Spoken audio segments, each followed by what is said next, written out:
Salve a tutti, benvenuti a questo nuovo tutorial per la dorso duro, Aslag Dorso Tutorial, per chi lo cerca sul web, non lo cerca sul canale YouTube. E dunque oggi parleremo dei freni, più nello specifico il freno anteriore.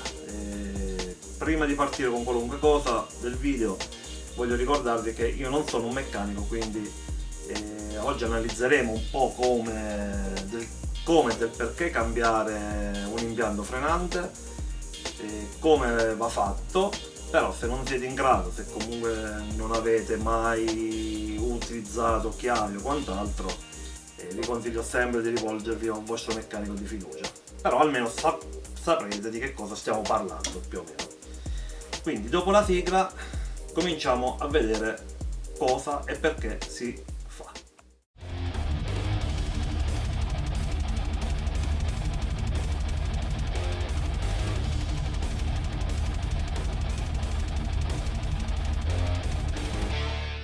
Eccoci di nuovo. Perché cambiare l'impianto frenante alla moto, in questo caso dorso duro?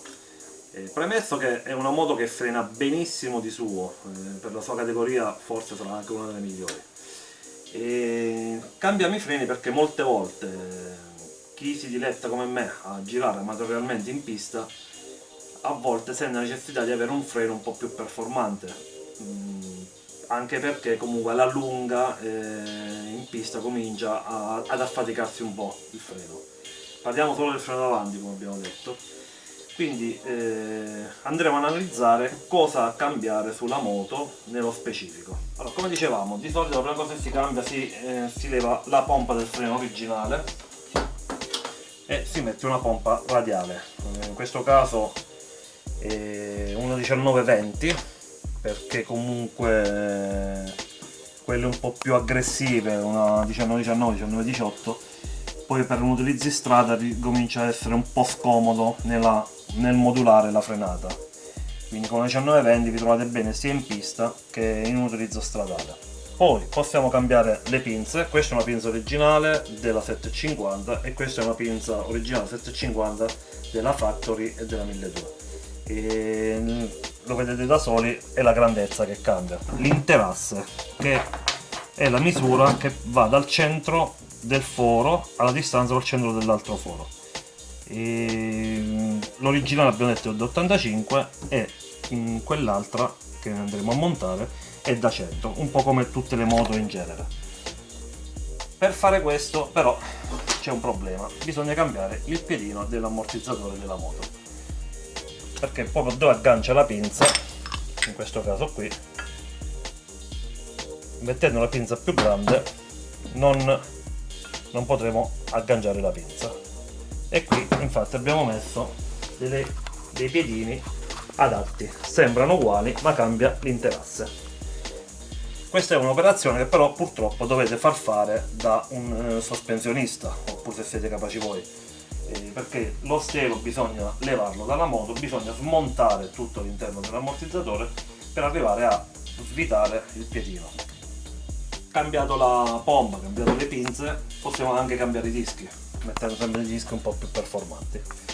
In questo caso io ho lasciato quelli originali, che al momento mi trovo bene. Un altro elemento molto importante sono le pastiglie dei freni. Io personalmente uso le pastiglie della SBS, nello specifico la mescola DC, che è una mescola diciamo molto sportiva, però adatta anche a un utilizzo stradale. Appena prendete la moto sentite la moto che non frena tanto, però poi come si scalda un po' il freno in temperatura funziona molto meglio. Poi ci sono le DS, che sono quelle da pista, e lì hanno bisogno di funzionare molto in temperatura, quindi non molto adatte all'uso stradale.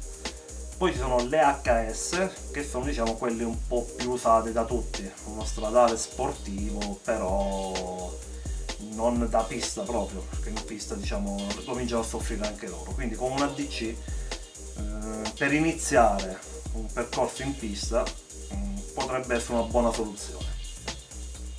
La differenza tra le due: questa è la pasticca SBS, la serie 706, e questa è la serie 844. Quindi quando comprate le pasticche per la moto ricordatevi che pasticca avete sulla moto, 844 e 706, parliamo dei codici SBS. Altra sostituzione da fare è cambiare il tubo del freno. Allora, di base la Dorso Duro, come un po' tutte le Aprilia, hanno già un buon impianto frenante che offrono già dei tubi in treccia di fabbrica, però in questo caso dobbiamo cambiarlo per due motivi. Uno, per gli attacchi, perché comunque cambiando la pompa del freno cambia anche la posizione dell'attacco, e due, perché comunque ho optato per una soluzione a doppio tubo che comunque è leggermente più performante di un monotubo in questa maniera qui. Senza contare, se si dovesse rompere o perdere leggermente un tubo, avete sempre l'altro freno che funziona. Dimenticavo, la lunghezza dei tubi è una di 91 e una di 97. Li potete far realizzare direttamente da un negozio di aerodinamica, che ve li fanno direttamente su misura, se li volete più lunghi o più corti come volete. In questo caso abbiamo sulla parte che va sulle pinze, ecco, sulla parte che va sulle pinze abbiamo due raccordi a 30 gradi e sulla parte che va sulla pompa abbiamo due raccordi a 0. Nel kit per la pompa radiale trovate anche questo, che è lo switch per far accendere il faro posteriore al momento che andate ad azionare il freno. Lo dobbiamo cambiare per un semplice motivo: questo è fatto per un tubo solo, quindi c'è una buona impanatura che entra dentro la pompa.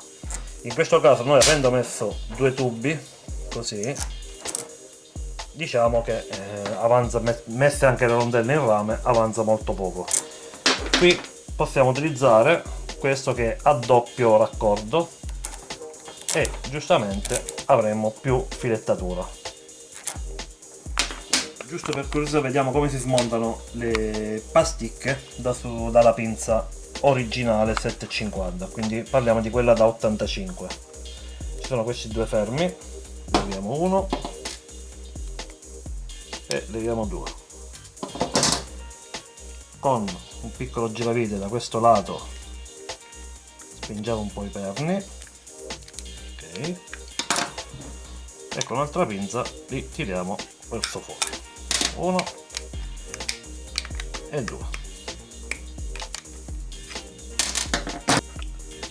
Levati i perni, le pasticche comunque escono dalla parte inferiore della pinza. Questo è quanto. Vediamo al volo, stessa cosa, la sostituzione delle pasticche della pinza da 100, sempre le due mollettine,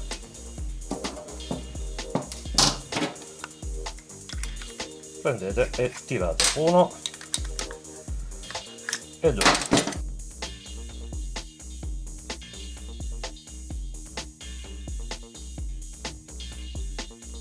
Poi dovete rimandare indietro i pistoncini, in questo caso già sono tutti rientrati, però per rimandarlo indietro poggiate la pasticca sul pistoncino, mettete un po' di carta, un pezzo di cartone, un pezzetto di legno dall'altro lato e con la pinza premete fino a quando i pistoncini non tornano a pari, sia sopra che sotto. A questo punto potete rimettere le pasticche. Ora passiamo al montaggio dell'impianto. Ovviamente dovete levare la pompa vecchia tramite le due viti, il tubo di raccordo sotto e lo specchietto, e la eliminate dalla moto. Se potete levate anche il parafango alto davanti con supporto, perché qui ci passa l'alloggiamento per il tubo dei freni. E niente, una volta che avete portato la moto in questa situazione, io ho levato anche il cruscotto e sto facendo altri lavori, però comunque il cruscotto potete lasciare, e da qui avete una situazione un po' più comoda per poter agire. Prima cosa, piazziamo la pompa.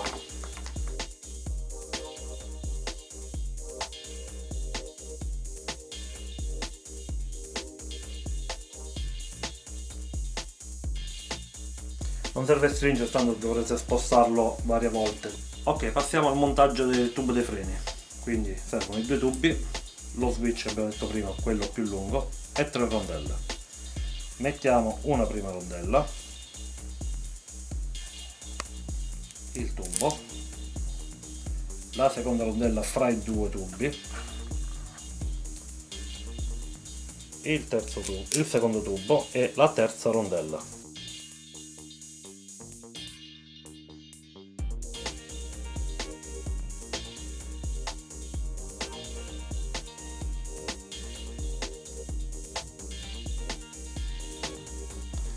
Mi raccomando, riattaccate lo switch per i freni.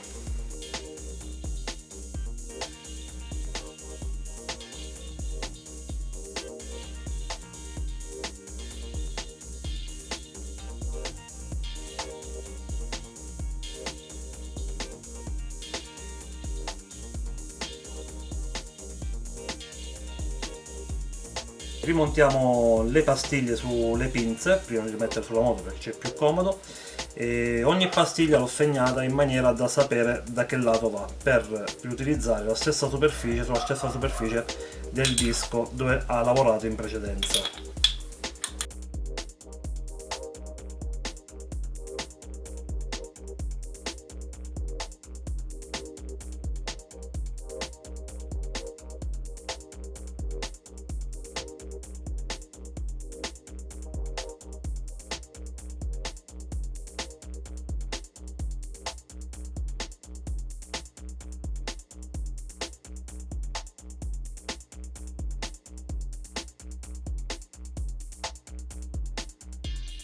Ne mettiamo la pinza,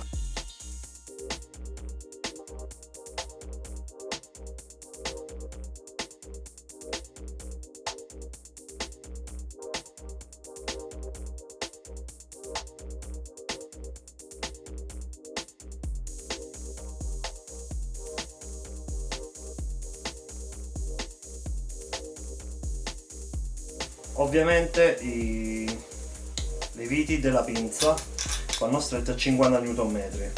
Ora non li sto stringendo con la dinamometrica, li avvicino solo un po' a mano perché faremo prima lo spurgo dei freni e quant'altro, e su un altro video vediamo proprio come si serra tutta la ruota anteriore della moto.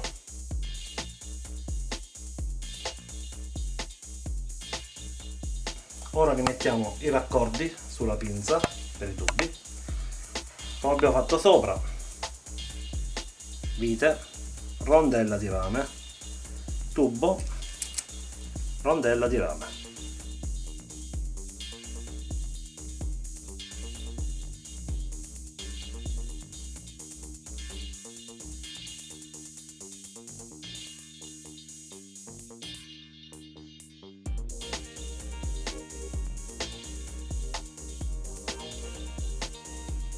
Ora abbiamo piazzato la pompa, i tubi e le pinze. Ovviamente abbiamo lasciato tutto lento, sia sulle pinze che sulla pompa.